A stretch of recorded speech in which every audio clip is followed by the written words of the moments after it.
Okay, welcome everybody to this roundtable on co-creating communities, the role of universities in co-creating communities. We have a small group here, but we have another group online, so thanks for coming. And I welcome our presenters. We have, and I show you the roundup. Wait a minute.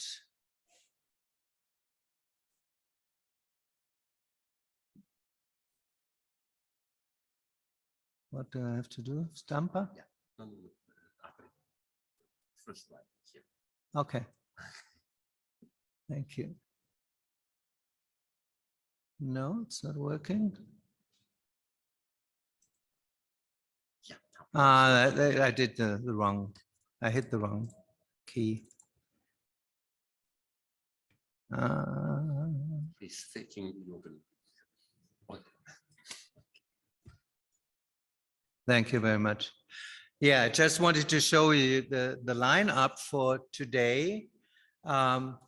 I will make some incoming remarks about the nature of the roundtable, and then we have Marco Biondi from University of Naples talking about improvisational theater. And the interesting part is, some of you may have seen him yesterday evening. The interesting part, you are professor for, can you say that? Yeah, pharmaceutical technology. Pharmaceutical technology. So that's pretty unusual for a community psychology conference. And I welcome also Barbara MAJELLO. You are a professor of genetics and will present a very special project here in the University of Naples on the beauty lab, the bio beauty lab. So we will know more about that. FORTUNA PROCENTESE is here also, University of Naples. So we have a strong University of Naples group here. And you will talk about the community psychology lab. So it's all about very concrete work and how we will be able to connect with the community.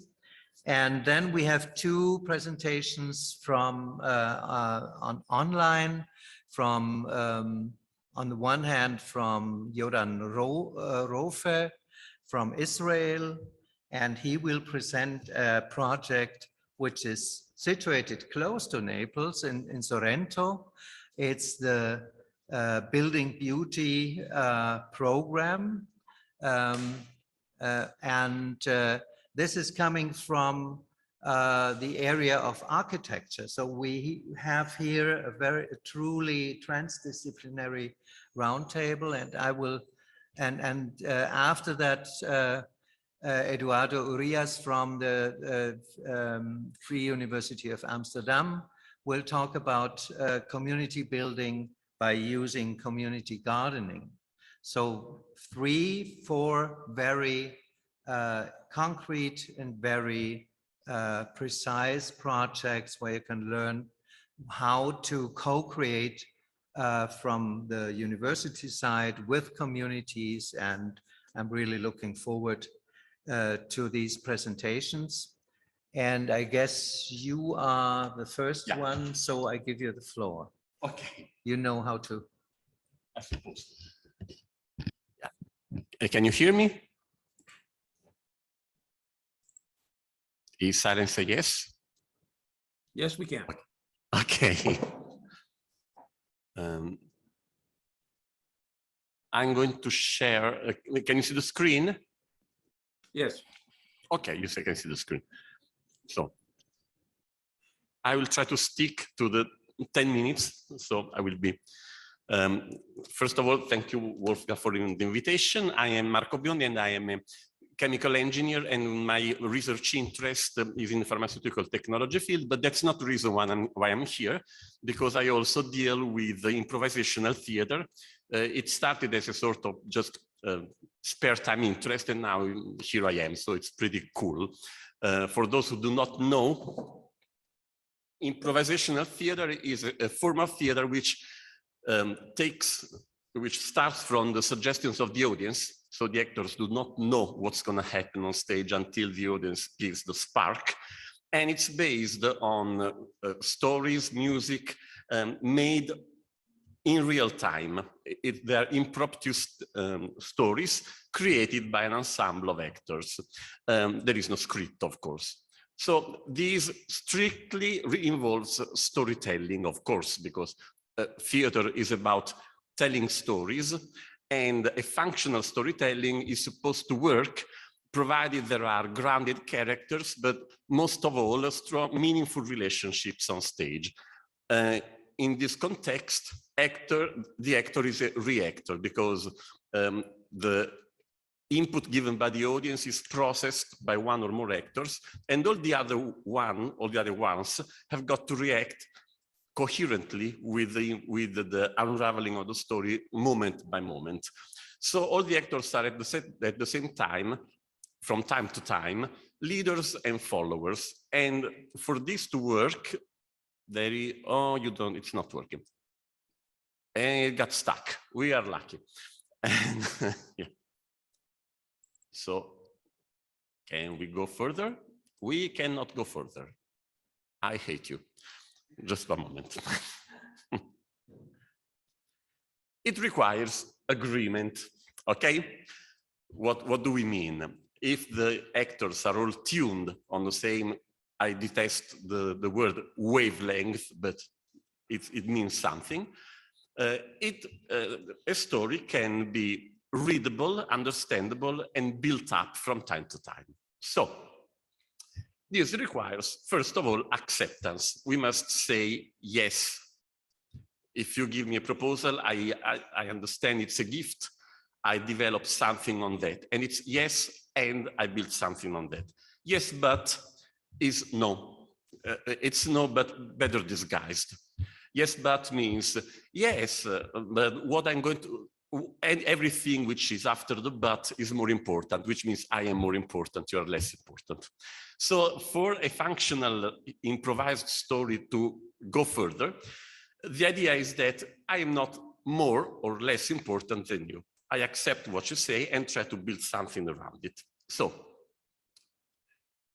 I love it, you know, because there was an animation, maybe listen is the anagram of silent. No, no arrow, no, only backwards. It reminds me of some Italian parties, but yeah. Sorry. It's okay, we don't need the presentation mode. Yeah, of course. I can feel. Oh, you're downstaging that. Okay. Only backwards. It's okay. Well, really, there's no problem. I can. Like when the car doesn't work, you can turn it off and turn it on, and maybe. No, it's okay. Don't worry. Okay. We can give up the presentation mode. So it's a metaphor. We have to work with what we've got and nothing more. So listening requires silence. So the ability of actors to build up random stories requires silence. The ability to just shut up, because shut up allows new information to arrive, and it's not a simple listening. Normal listening conversation is, hey, quit speaking because I've got something more important to tell you. But indeed, it's a sort of transformative listening, because we have to allow the new information to come, to be processed and developed and become something more. And so it requires to be dynamically able to fit to the unraveling of the stories, to be open towards the unknown, and to be synergistic in a way. You have an idea, I got an idea, which can become two ideas from two more actors, and further ideas, and that can interconnect whatever. So the idea is that the improvised story is better than the sum of the individual contributions which can be given from single actors. So this is supposed, we infer it relates to development. So in a more specific detail, theatrical improvisation is shared storytelling. It's not my story, it's not your story, it's the unknown story which is going to develop from moment to moment. Sharing requires listening, listening requires acceptance. And in particular, if we switch from the stage environment and we go to the outside environment, storytelling is everything. Storytelling allowed Donald Trump to become president of the USA. Storytelling involves how we storytell ourselves to the other. Storytelling is how we just connect to friends and family and workplace and every meaningful relationship.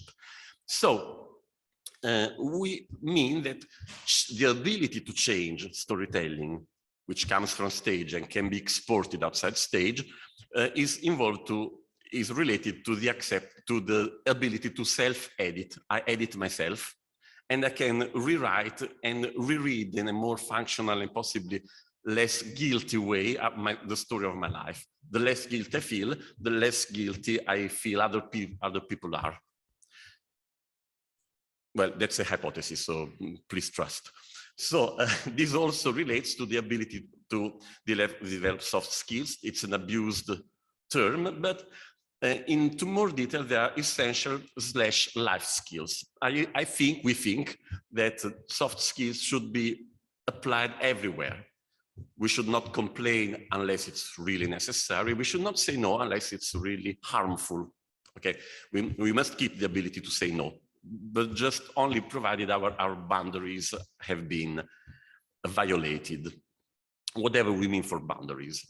So the ability to read through suggestions and to accept them can redefine the how of the storytelling, and to develop the soft skills which are needed in an improvised story. Because I have my own story, you come with a different suggestion, I have to give up my story and decide my ego is okay, but if it's too much, it's toxic. It's okay to have an ego. It's not okay to apply an ego against other people. So in the group perspective, this involves things which should be normal: be kind, be acceptful, be confident, and basically it's the ability to change the mindset. This is a very lucky bubble. The world outside has got a pretty different mindset. So improv theater is related to a possible change of mindset, and it works if it's emotionally sustainable, because it requires an energetic expenditure, and unfortunately it works with like-minded, and it can work if there is a personal motivation to change, to evolve, to develop, which may turn into a collective motivation. So in conclusion, I like to say improv to improve. It's a really poor joke, but I love it. And because basically it's something to do with a paradigm shift. Western world is pretty self-centered, but the group is better than you. That we have to dynamically fit. We have a fixed mental model. Be successful, be excellent, be whatever, get married and all that crap. But actually, life is different.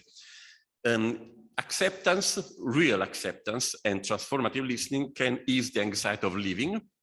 And acceptance allows a better diversity inclusion. I love it too, affective for effectiveness. I think we're effective if we really love the thing we are doing. I could never be effective as a lawyer, I have no idea. And so it can turn into an overall well-being enhancement. So, in summary, improv develops storytelling mindset and self-editing, provided some meaningful relationships are built on stage and hopefully outside the stage. Actually, my change affects the system around me. like a radioactive isotope, its effect decreases with the degrees of separation with the other people. I can affect my strict surroundings. So if I change, my system is changed in a very small scale, but if many people change the mindset, it may work at the community level, how romantic I am. So I'm done, I'm 40 seconds late, but we had problems with the PowerPoint. Thank you, Coffee Break, thank you, Wolfgang, thank you for listening. Thank you, Marco. Let me ask one question, because you mentioned that you're using improv theater also in how you teach. Yeah. So you kind of integrated it in your teaching, and that's especially interesting. Of course. For university people. Thank you for the question. And when I had the idea of integrating improv techniques, because it's a technique, in the teaching, it was basically thought to ameliorate the relationship with students.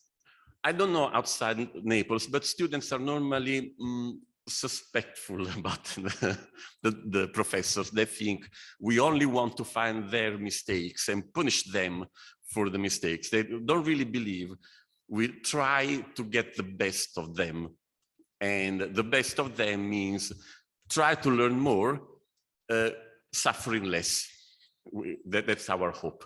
In particular, I decided to work on the couple of parameters, which are the work group and the literacy, information literacy, which is in one case clearly the ability to melt in a group and to produce more because they're the group, which allows them to overcome the sense of isolation, to get not stuck if they don't understand something, because probably somebody of the group, if he or she is helpful, can allow overcoming the stuckness. Information literacy requires the ability to find out the levels of learning. This is important, this is less important, this is detail.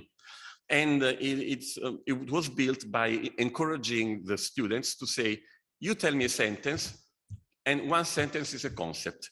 You try to link to that concept and say another concept which is related to the first, and so on. Try to tell the previous lesson. So they are somehow encouraged to get what they do remember, and probably this is stimulated by the contributions of others. And the audience, so 4 students are picked every lesson, and the audience is not picked, but the audience is encouraged to sustain them. If the group doesn't remember something, the audience can say, yay, you forgot this. And so I think the results are a little better, but I still have to make the statistics. But at least the relationship is better. Does it relate to your subject, pharmaceutical technology? Yeah, pharmaceutical technology, yeah. Does improv relate? So you're using it as a didactic model, but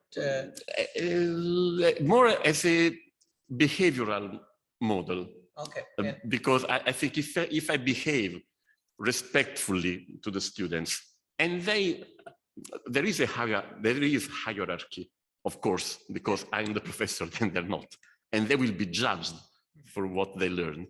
But in the meanwhile, they know they can get all the help they've got the right to have. Mm-hmm. And they can feel confident that no question is stupid enough. No question is stupid, sorry. And they also must be confident that they have the right to say crap while learning. Okay. Because they're learning. So they got the right to misunderstand, they got the right to not understand, they got the right to tell me, you were not clear. Okay. Yeah. Any other questions from the group in the room or from the virtual group? So, or comments or something like that? Yeah, Eduardo, we can't hear you yet. Yeah, no, I don't have a question, more a comment, and because I really recognize this in my own education, especially when I'm dealing with groups from different disciplines, that it's very hard to actually create this safe space that they can ask or just say, oh, I don't know this. Like a student from economics and another from psychology, there are concepts that are new for all of them, but it's very hard to create this space where they can just say, oh, can you explain? I have no idea what is economies of scale or what is whatever other concepts. I really appreciate your presentation. I really recognize what you are saying. Thank you. Thank you. Yeah. Okay, thank you, Marco. Thank you. I think that's inspirational for not only for teaching, but also how you maybe that pops up in my mind. Maybe how you develop your research or your discipline. And we did some research on improvisation, and that was really interesting to understand how an organization is functioning and these kind of things. If I can add just one quick consideration, I like to think there is no real boundary between work and family, and in the good sense, and family and relationship and whatsoever, because the way of behaving with acceptance is, I think, really better. And the idea to acknowledge your faults and integrate them in our relationship, it can build human and workplace and organization relationships which work better. And as a general rule, I think it's high school feeling. I think we all studied better for the teacher we loved, rather than for the teacher we hated. So it sounds romantic and new age, but as a matter of fact, I really think it's really practical, because it allows people to be more serene, and the more you are serene, the better you work. Yeah. Okay. I don't want to steal your job again, but yes, you know. Yeah. Thank you very much. Thank you. And I'm handing over to Barbara Majello from, yeah, you have to be there, so we switch.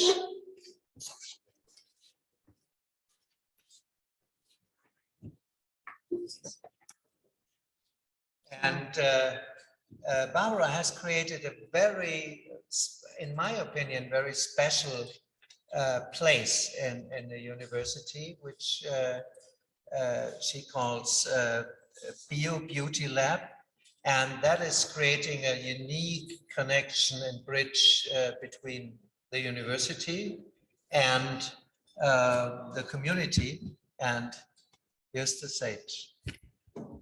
Thank you, Wolfgang, and I'm really proud to be here because I will present myself. I am a genetician. So I come from, I teach in a biology course in the Federico II. So it's not the first time that people ask me to speak about the way I taught to experiment a new way of teaching with students in different, completely different environment, and in a psychology workshop, very important international. So I think I'm very happy to be here today. What is the Beauty Lab? Is a word, is something that I will try to explain here today. And from where it comes is very close to what Marco was saying before, because it comes, as you will see, from a personal experience. So I thought that was good today to tell you something about that. Because I think that the science, so I am a biologist and I am a genetician, but every time that I am in the lab or I teach students experimenting every day here, a new way to let them learning in a different way, because platea, the students that we have in our classes every day are very different from the year before. So I think that science is not only a discipline of reason, but also a romanticism and passion. And any form of beauty, and studying biology, we look at beauty that captures and moves us, will be able to make us enter into motor resonance, into an emotional empathy. So from where I started, I was involved some years ago from Lello Serrao, that is director of a theater that is in the area in Piscinola, in suburbs of Naples. So it's not easy for people coming from Naples. It's easy, but people don't want to go farther than their street. I was involved in a laboratory of communication, and the laboratory was very intriguing because the theme of the work was, we knew only the theme that to discover the human universe.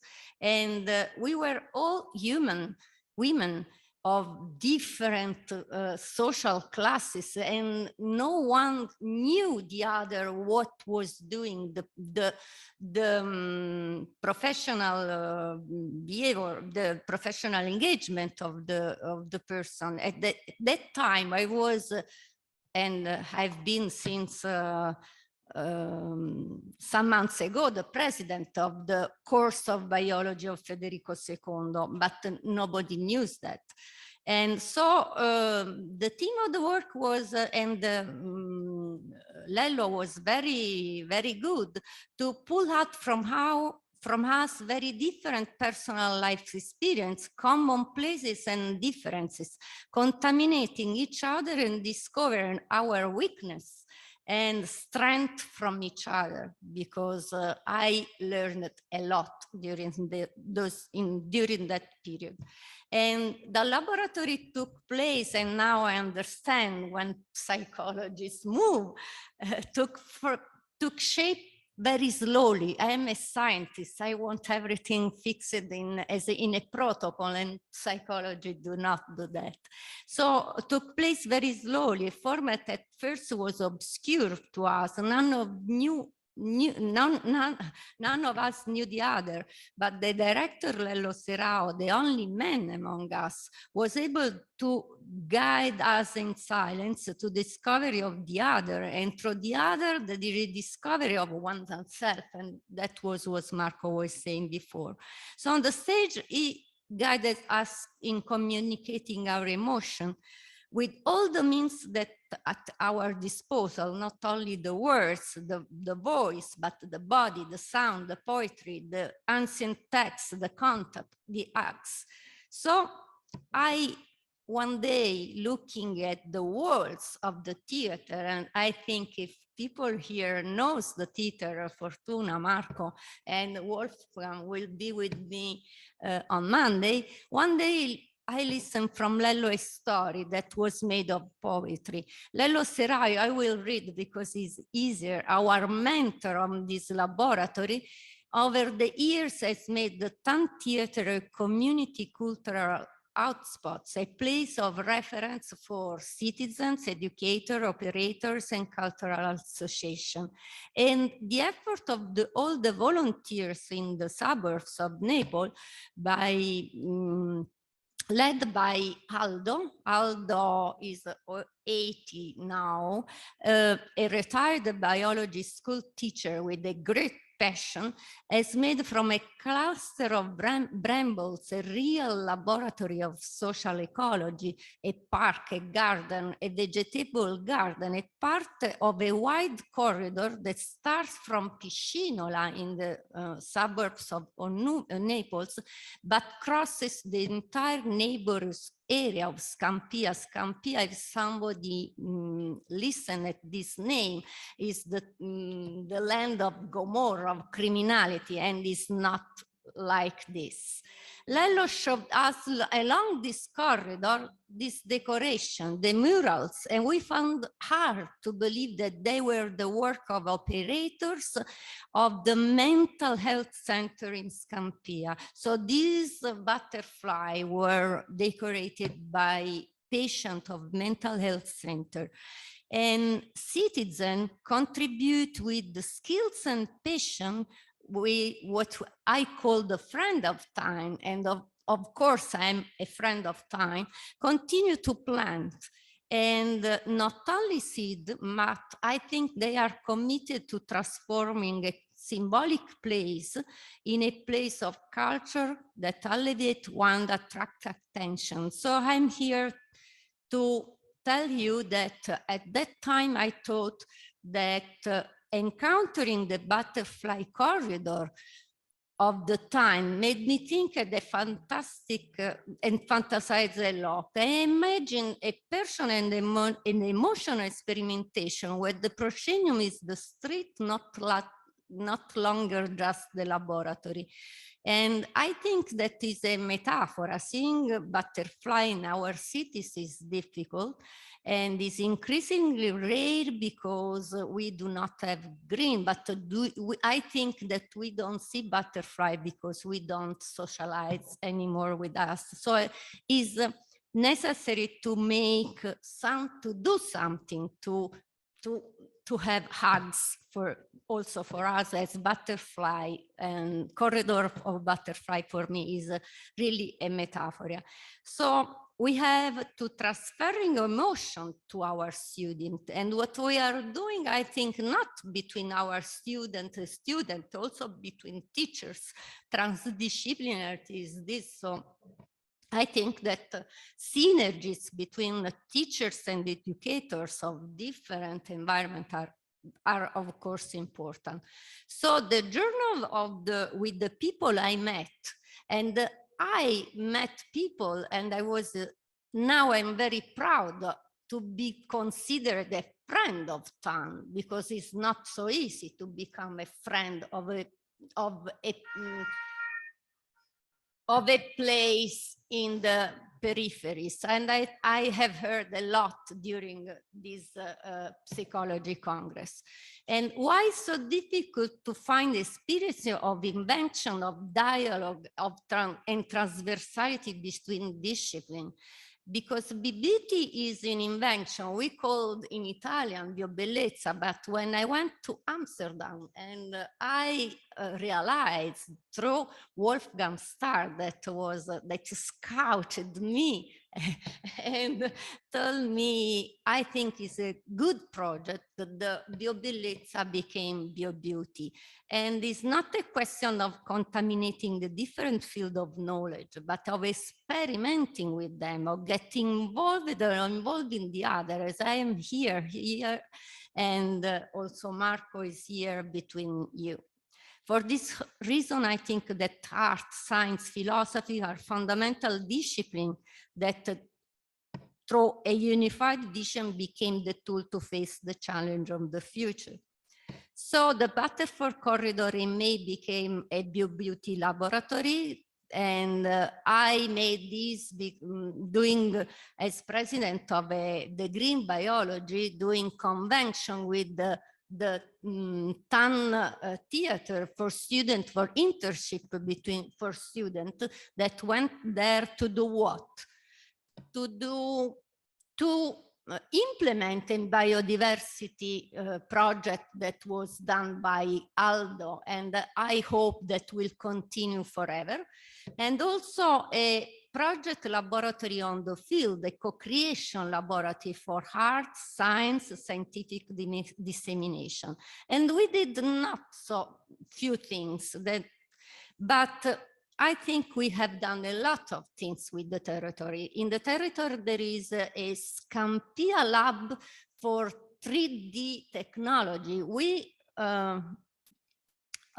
we have involved our students to go there to see the territory and to understand the territory is important for us and also creative. We made a concert on the stage, and this concert was done mixing research and performance on the theater, music concerts for Nana. Nana is a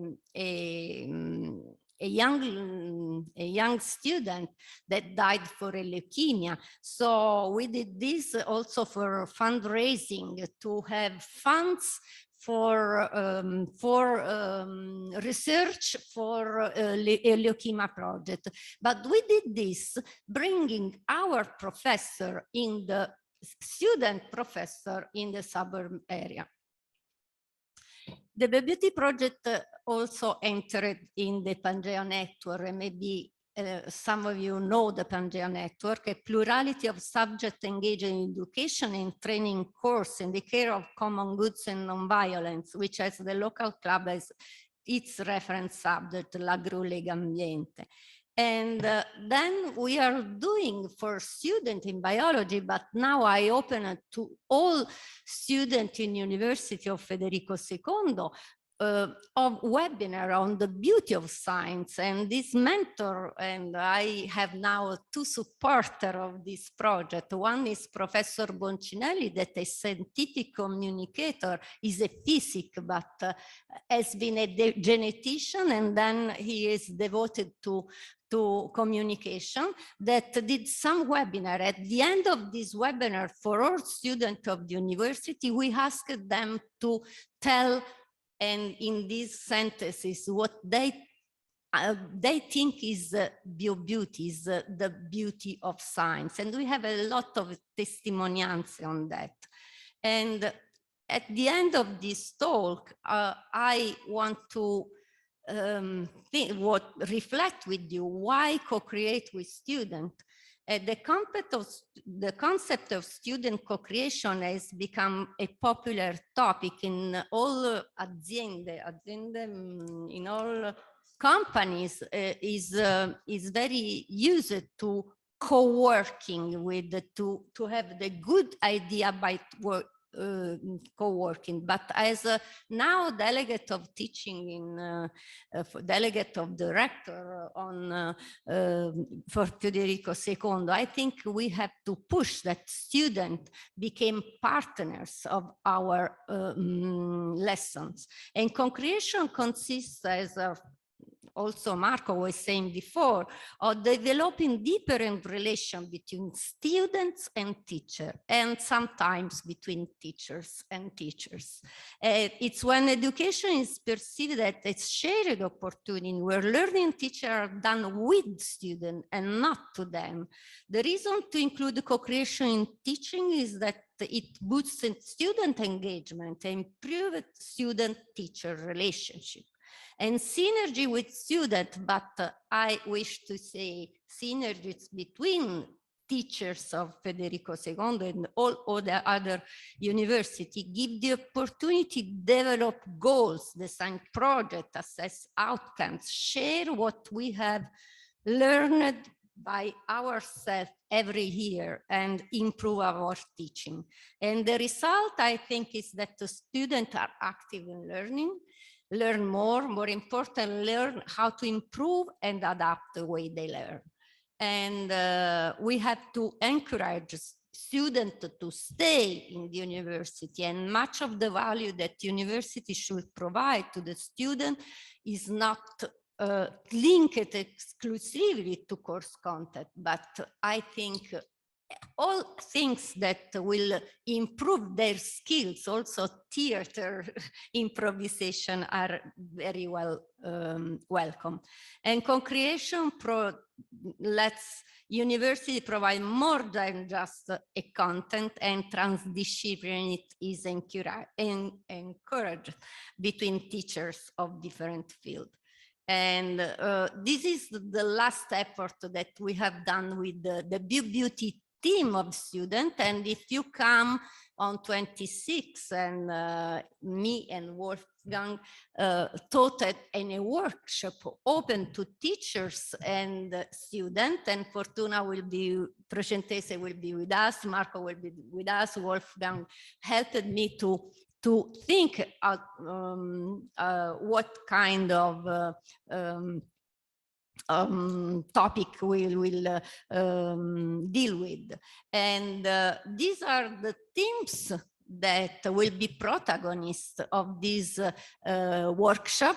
And as you will see, and I hope to have you in Piscinola, in the Department of Biology, and also in Piscinola at the theater, between these students, that is the team of this year. This is an architect that was able also to compose the typography of the booklet. There is an engineer, and there are some biologists that in a transdisciplinary way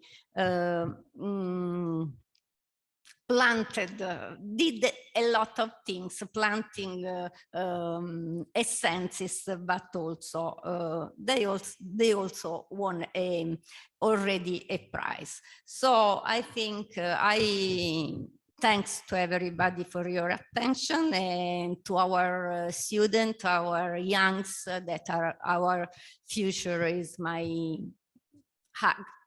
Thank you. Very much, Barbara. That's I think that's a really good example how to link university with community, and I especially like the idea of the beauty of science and the way how you kind of perform science in a way. So that's a completely different idea what we traditionally have from universities, and maybe it goes even back to the 1500s, where we had kind of the combination of art, science, and so what we still have in liberal art studies and things like that, and maybe we need to redetect in a way. Thank you very much, and I'm glad that this is recorded, so we can it will be on YouTube after the conference, right, Fortuna? Some of them.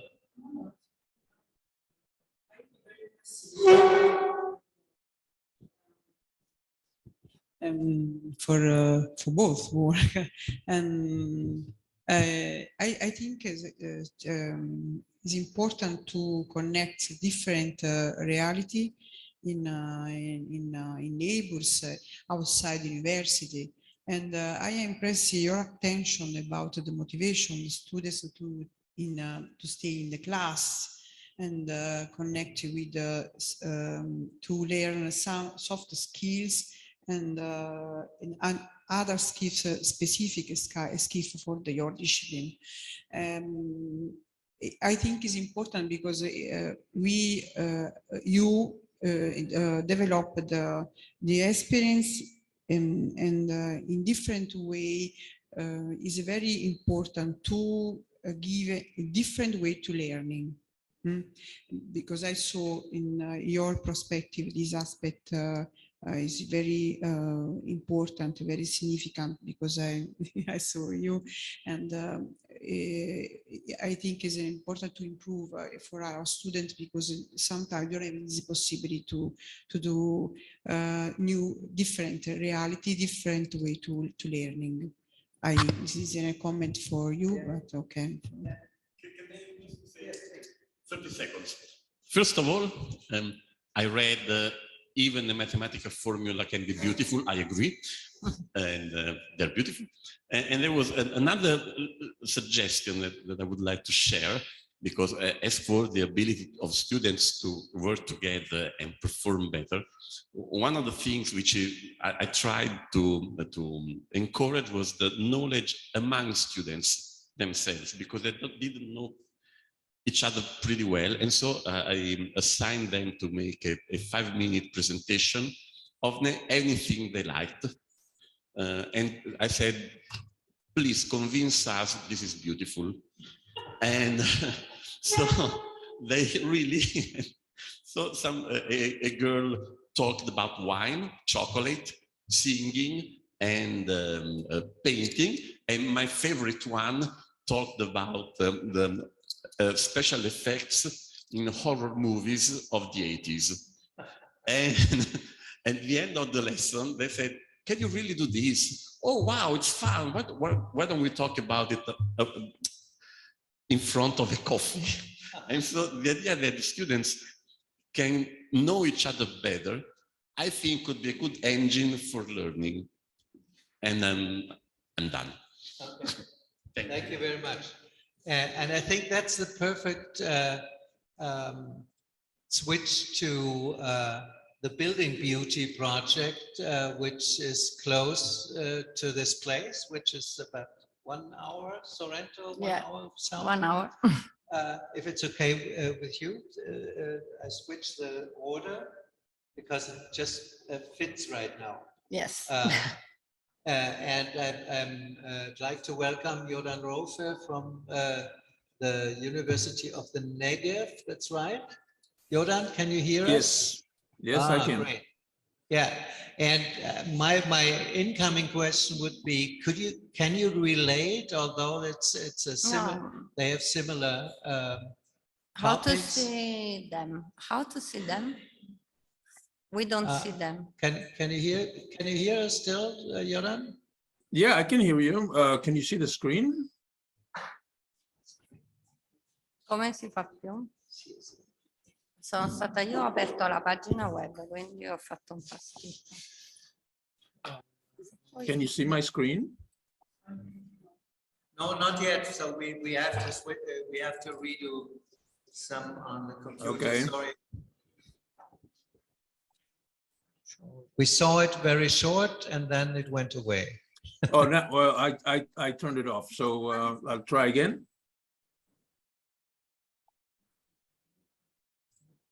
Non è questo. Let me try again. Yeah, we try to put it on screen again. Yeah, just a second. Noi dobbiamo vedere loro. Ah, ecco, ok. No, no, no, ma ok, non- ok. no, No, non vedevamo loro. Ah, capito? ok, no, Non pensavo che li non- vedevamo più. Non li vedevamo più. Ok, it's okay. Okay. All Can right. you put it on the screen again? Can you share your Yeah. screen again? I'm trying.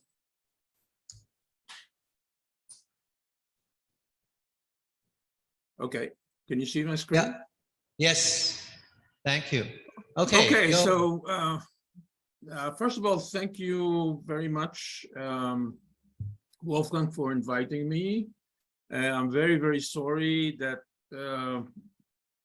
I just can't be in Naples right now. That's partly because of the short notice, partly because it's this weekend is on Monday is the Jewish New Year, and I'd like to spend it with my parents who are getting on in the years. So I'll try to give you a very short introduction of our program, and I'm especially sorry for not being able to visit the places that you're going to see in the workshops, because I think and hope that we will be able to cooperate in the future. So Building Beauty is a program that was started 5 years ago. We're just about to begin our 6th academic year. It was initiated by Maggie Moore Alexander, Christopher Alexander's wife, now widow. He passed away this year. And by Sergio Porta, who is a professor of urban design at Glasgow University. And with him are Susan Ingham, Chris Andrews, and myself, who studied with Chris Alexander in the 1990s at Berkeley, and then over the years, Ord, Ettlinger, Narendra, Dengel, and Sabyasachi from India have joined us. Now we are in as a civilization, we're in a multi-dimensional crisis. I think it's not something that's going to be new to anyone in the room. It's a climate and environmental crisis. It's an economic and industrial crisis.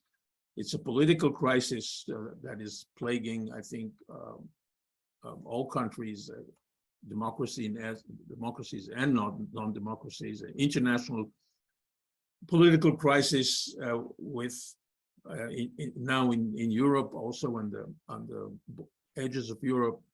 And it's also an emotional and aesthetic crisis. It's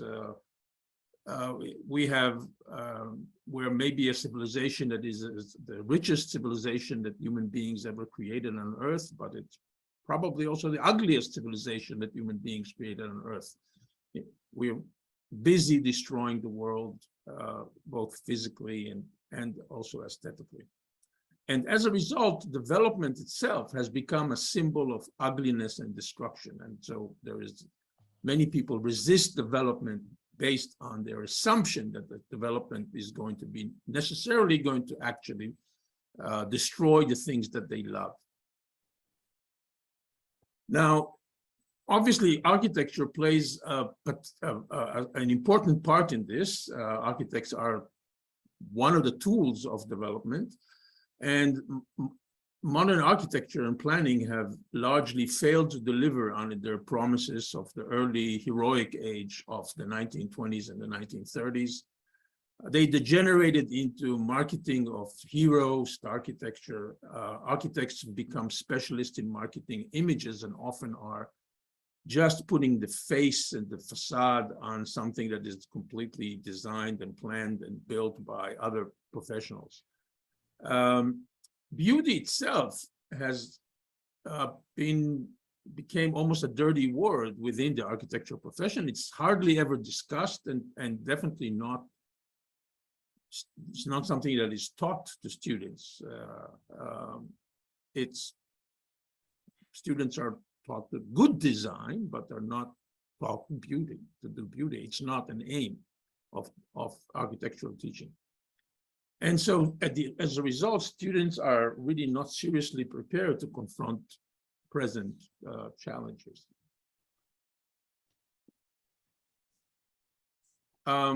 Now, the building beauty's purpose is to provide a different kind of architectural education. It's an international program. It's based on the theory, practice, and teaching of Christopher Alexander, and I don't have the time in the 10 minutes that I have to go in depth into that. It's an international group of teachers and academics and professionals, and varied an international student group.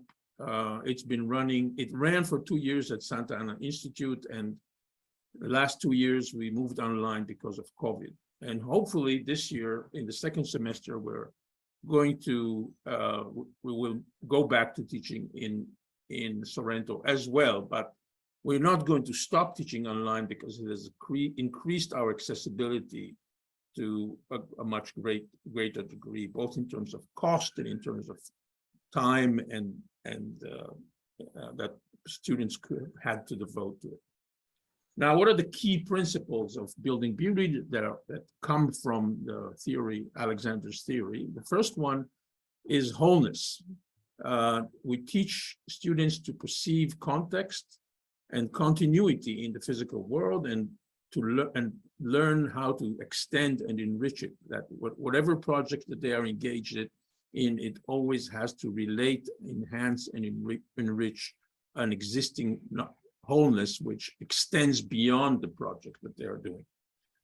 The second principle is the unity of beauty and function, that there are two sides of the same coin and they emerge together from the creation of wholeness, rather than beauty as an add-on, as something that is superfluous, as it has often been understood in functionalist and modern culture. The third principle is that feeling and intuition are our way to achieve wholeness and beauty. and that they are not idiosyncratic and totally subjective, but they have a large shared pool, irrespective of culture as well. And we try to help students to hone their feeling and intuition into reliable design tools to get together with other people and using other people's feelings as well as theirs to be able to improve the design. And the whole point of architecture is to produce places that evoke feeling, ordinary sense of well-being and feeling in people.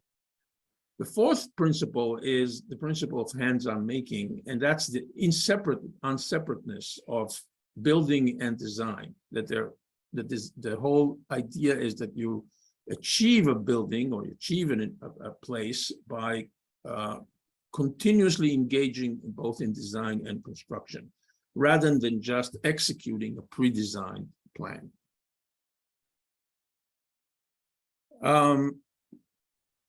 So what is our curriculum? We basically have three major courses. The main course and the most intensive is the design, construction, and cultivation studio, where students are actually designing and making at several levels of scale, and I'll go into it a little bit further on.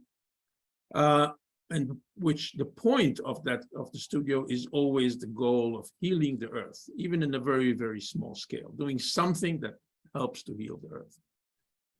The second course is Self, Community, and Wholeness. It's a course that teaches students to get in touch with themselves, understand how their own self is connected to place and to the wholeness in place, and use that knowledge of self in order to be able to guide their action in place. And the third course is a year-long intensive study of Alexander's major work, The Nature of Order. This is a 4-volume work that basically summarizes his theory that developed over a 30-year or 40-year period of his academic life. Now, as I said, it's a network of people, and just as an illustration, this is the geographic placement of our staff and students and alumni, and this is not including the almost 30 students we're going to have this year in our courses. For the first time, we're going to have Australians who are going to stay up very late in order to join the classes. In Sorrento, we started in Sorrento. I don't have to tell you where it is. This is some of the views. It's definitely one of the most beautiful places on Earth, man-made places on Earth, obviously in connection with a spectacular landscape. This is some images from the city and the entrance to the Santa Ana Institute, which is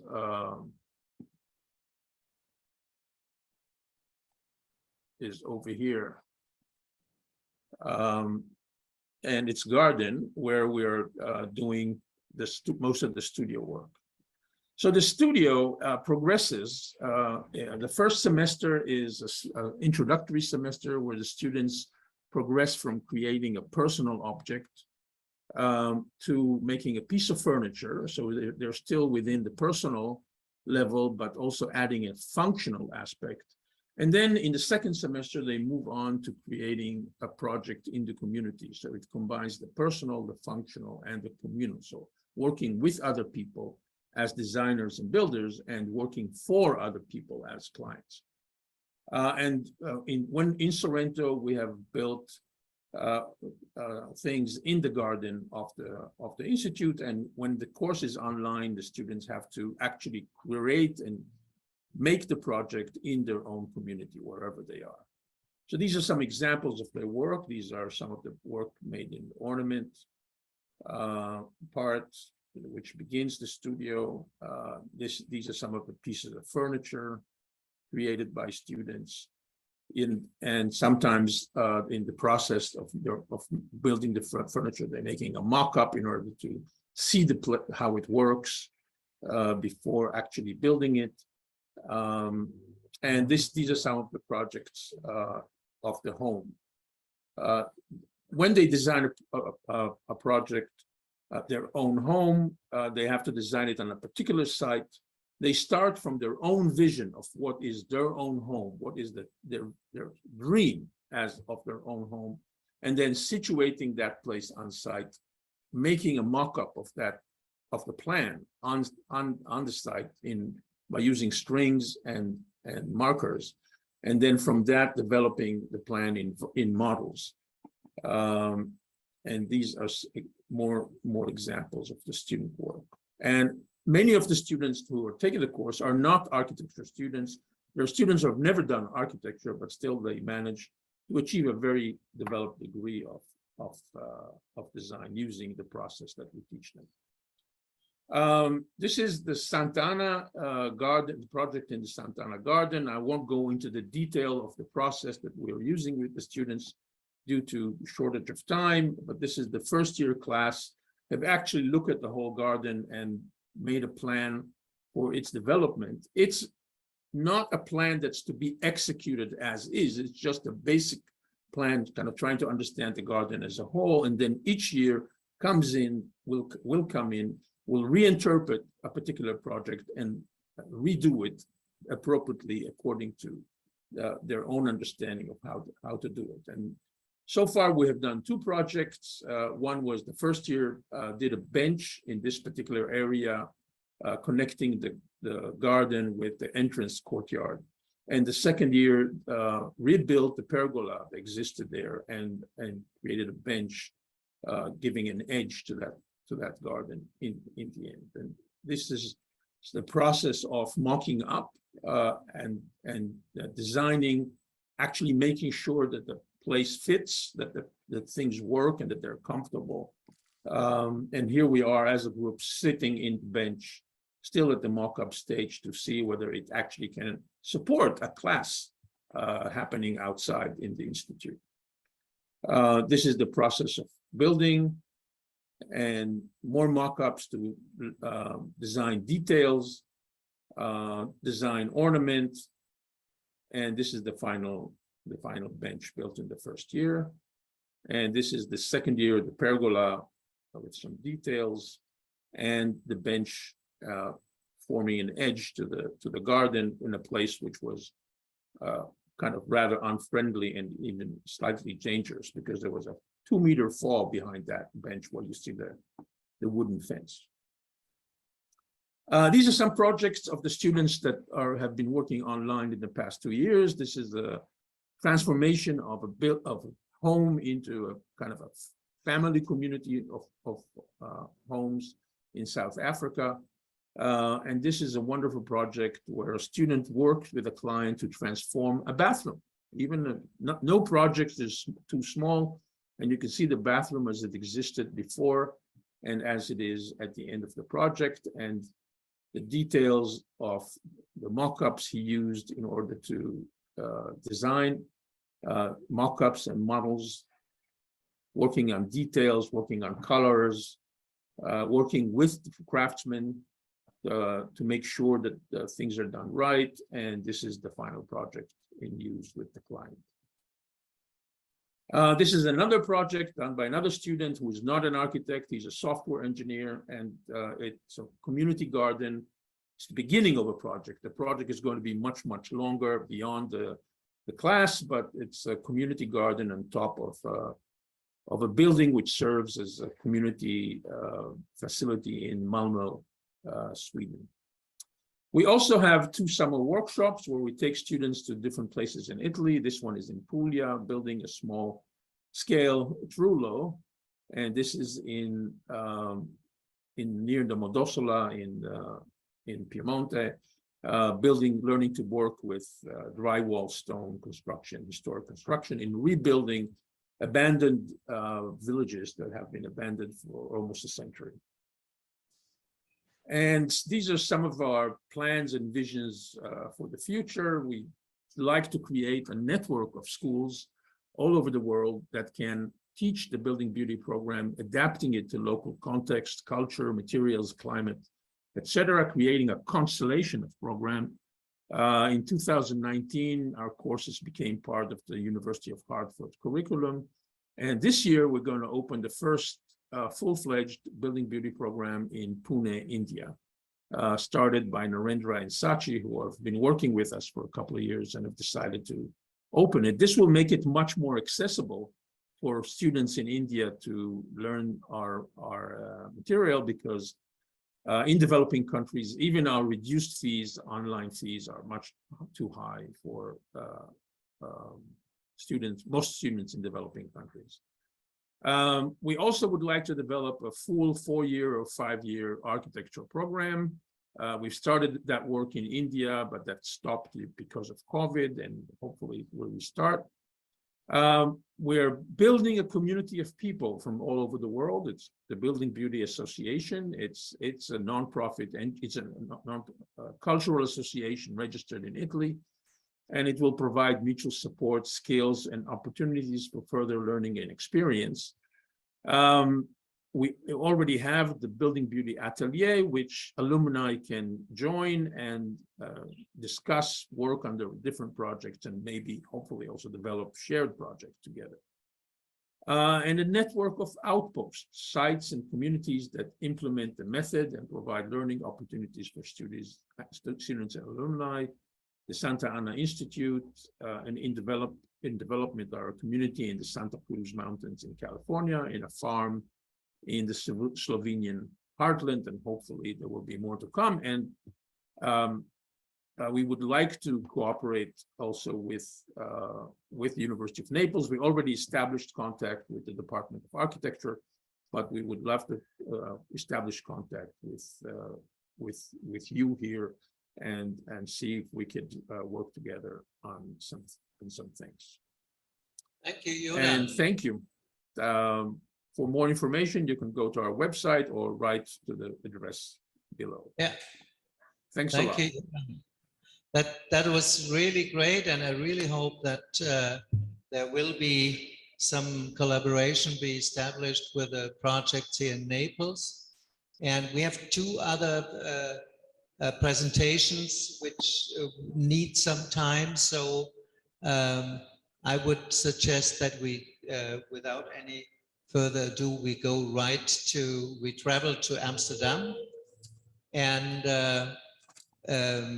Eduardo, can you try to make it in about 7 minutes or something? Yeah, it will be. It's certainly possible. Thank you. I will share my screen.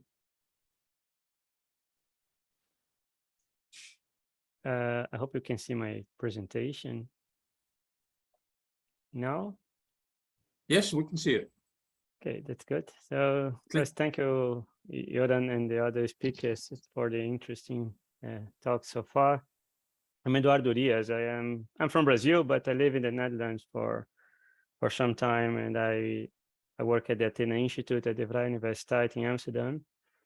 And I will talk about one project that I've been involved for about 2 years now.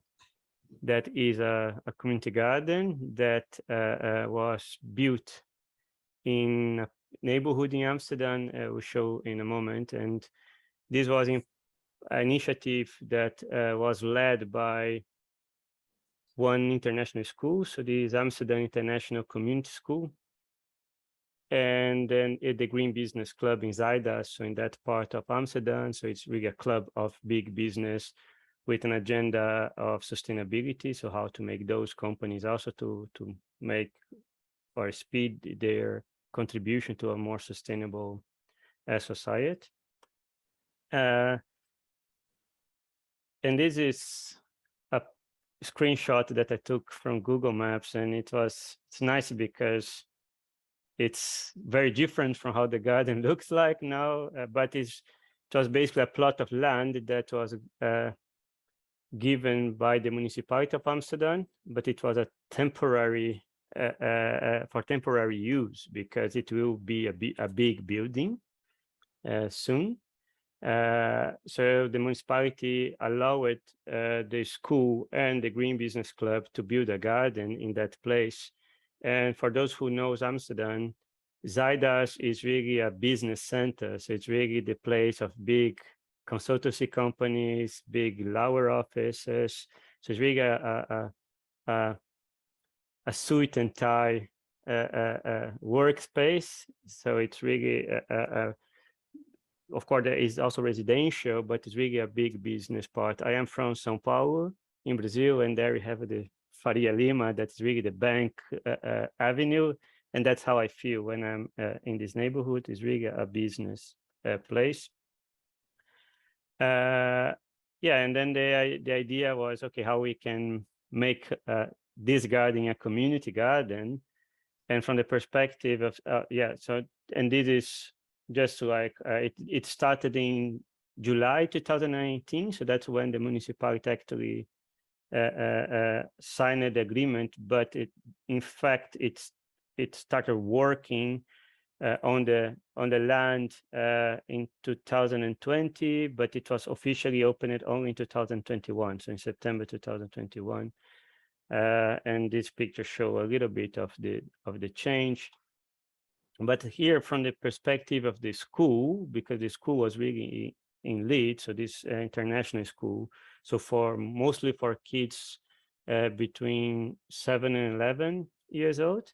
So for them, the goals were to learn more about gardening, but also to create a shared space, understand more about nature and other pollinators, other creatures, be more connected to nature, bring the school together with children, families, and communities, and to make meaningful connections with local residents and business. It's important to contextualize here because these are international schools, so most of those kids, their parents, father or mother or both of them, they are not from the Netherlands. They are highly educated expats who came to the Netherlands to work. So then these kids are not in the Dutch normal basic education, but they are in the international school. So that's why there's also this need to how to actually connect those kids closer to local residents, business, to actually in terms of social cohesion and belonging. And from the agenda of the business school, it was also another point that's not in my slide that would be about climate change adaptation and how to take this garden as a pilot on intervention for climate adaptation that business in the area could be more active on, and also to have a blueprint for the municipality of Amsterdam on how this experience could eventually be reproduced in other places of the city or eventually other places of Netherlands. And at the VU, we work with the notion of community self-learning. And then I will not go much in detail also because I only have 7 minutes. But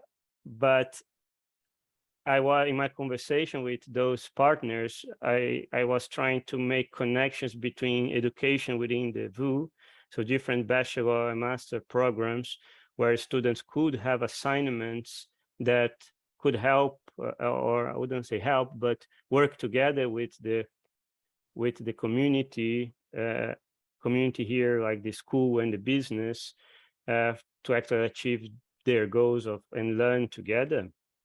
And we are at the moment evaluating also this experience because they are supposed to leave that land by the end of the year, so by the end of 2022. So in December they should leave. So we are currently wrapping up the evaluation of this experience.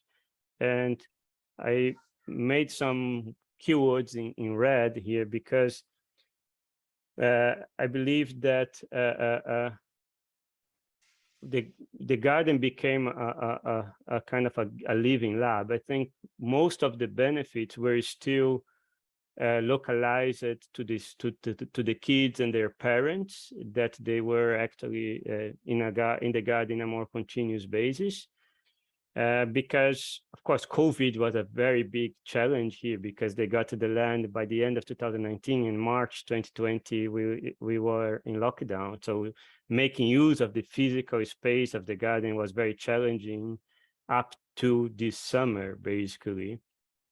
So the time frame was also very unfortunate, and also because a key aspect here are the surrounding business. So the expectation was that this garden could be used by those people who work in that neighborhood, let's say to have meetings, to have lunch together, or to relax before or after work.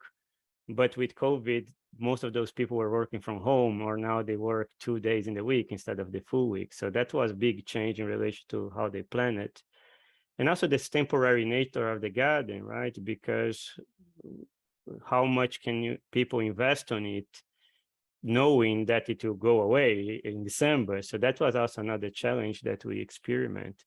But on the other hand, as in the sense of living labs, I had many students from different programs that they were doing internship or a coursework in different aspects related to the garden. Could be, for instance, students trying to see perceived benefits of this kind of garden in their neighborhood, or about the health, the impact that it could have in health, or that had in the mental health of people who were actually using the garden. And this for me was a big shift, because in community self-learning, like this notion of reciprocity is very important. That, okay, the learning of the students are guaranteed, but of course the benefits to the communities, to the partners involved, must also be guaranteed. And in the experience with this garden, I experienced a shift of reciprocity that became more process oriented, because the partners really valued the fact that the university students, they were actually using the garden, and using not only for their research or for their course, but also some of them started actually coming to the garden in a more frequent basis. And by doing that, they were also spreading the news about the garden and talking about the garden to others, which means that the partners, they were less inclined to judge the success or failure of this partnership based on the specific outcome of each individual student project. So they were not judging success by the quality of the report or the quality of the presentation that the student made, or the results of the research, but looking also from this process aspect, that by actually doing research, they were actually achieving one of those goals, that there was these meaningful connections with the community, the student community of the university at least, but also some knowledge that was important for the other goals that were established. And I think that with that, I wrap up my talk, and curious if you have questions or comments to me. And thank you, Wolfgang, for inviting us again for this opportunity. Thank you, Eduardo.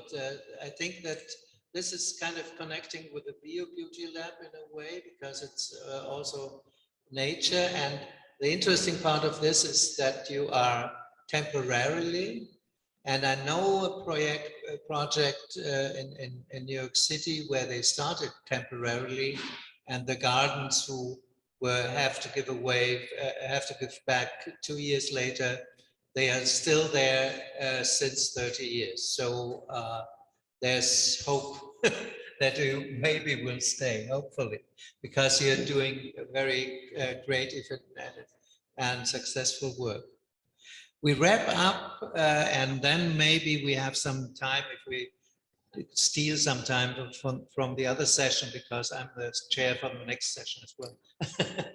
We wrap up with Fortuna.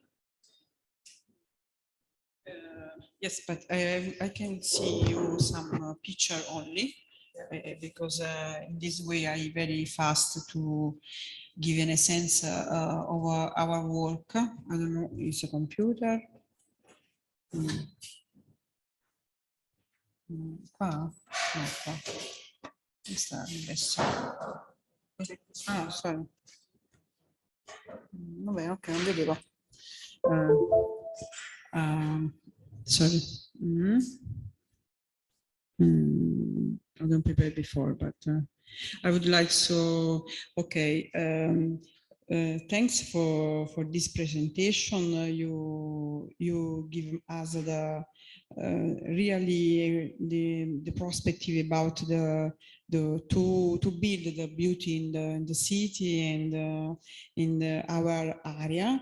But I think when I see your perspective to would like to underline the very significant for us to build the relationship beauty, no? Because we before I say your colleagues in Sorrento, she say we stay in a very bad world, dirty world, and in this direction we have the dirty world not only for objective situation, environmental, but in relationship. And in this way, in our skill and in our disciplinary perspective, psychological, community psychology, for us it's very important to create the good relationship with the people. And we use for a lot of time, we teach in our university and have an experience with the students by community psychology lab. In this way, we use the very specific tools in when I teach, and to create the possibility to learning in field. Some tools have an experience for the students to create the connection with the community in different way you showed before, with the association, with the neighbors, and this way I think is very important for us to, because I don't know the names of the last person, sorry, she. Yes, Eduardo, she shows us very important means and words and the aspect we increase to learn for our activity, and the means of the connection, the work with the community. In this way, our students connect and to learn very more directly and appreciate our perspective in this way, and having a clear idea what is this theoretical perspective, what is this in really practical, what is the limit, some limit to do, to cope, to do some work. And in this direction, we work in this in a lot time with involving the different project, the urban regeneration for the Molo San Vincenzo, for the other area of the city, San Giovanni a Teduccio, Porta Capuana, and in different way. Now we work with my class, for example, in a specific group with this project, to involve them directly in experience to use some tools to connect people. For example, the Work Cafe for about social inclusion is in a good experience to connect the different reality, different situation, and involve in the students to learn in this way very more easy, because we work with ourselves. And to have the possibility to stay in the situation and to reflect about this yourself in relation with other people, and skills, and to learn some other capacity, to experimental different capacity, and not read all this in a different way. Okay, the learning is not only for relationship skills, but we have the possibility to share some tools and use this way for the research, for the report, the aspect, significant aspect in the work. in our work, and we have a show you this experience with us, and to connect and involve directly in this experience with the discussant with association for the reference of the service for the health, for example, is important to create with us the project. I think it's important to, in this way, I saw in different perspective, to involve our students to co-project different way, different situation, different new way. I underline on this because we have a little time, and I close here, but we have the time to explain this aspect, and I think it's important to involve in a different way and to create this space in outside university and the connection with the other one. Okay, thank you. Thank you very much, Fortuna. I think we had a series of very fascinating projects, and that's why we ran out of time in a way. But I really hope that can we have the online? Thank you. I really hope that we will be able to collaborate as a group as well in the future as well, and kind of reflect and share our ideas and our outcomes a little bit more deeper as well.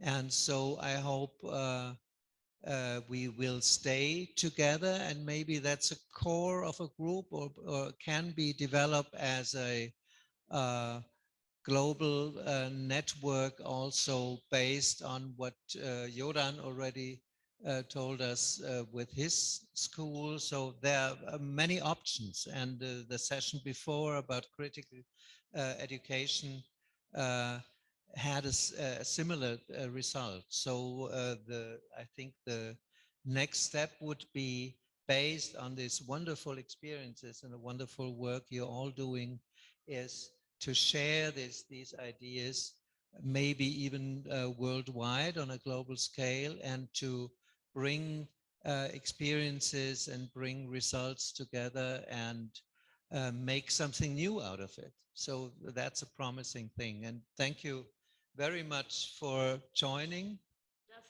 I wish to thank Wolfgang, because I think was our glue, our to make synergies, because I think what we wish to reflect with my colleagues in the university but abroad, a new way to teach, but reflect on teaching, because everybody thinks that we don't need the help of the other, and I think we need. So Fortuna, we are very welcome in one of my classes, but I think this is what we can reflect together. So I want really to thank Wolfgang to make this connection, and to everybody. Thank you. Yeah. Thank you very much. Thank you, YODAN. We hope you will Thank you, collaborate. Wolfgang, and thank you the other speakers as well. And I hope to see you soon. Yeah. And thank you, Eduardo. Hope to see more of community gardening in other places as well. Okay. Yeah, and Thanks thank you all, and thank for you being here. to you And too, Wolfgang. thank you very much. Bye-bye. Bye-bye. Bye-bye.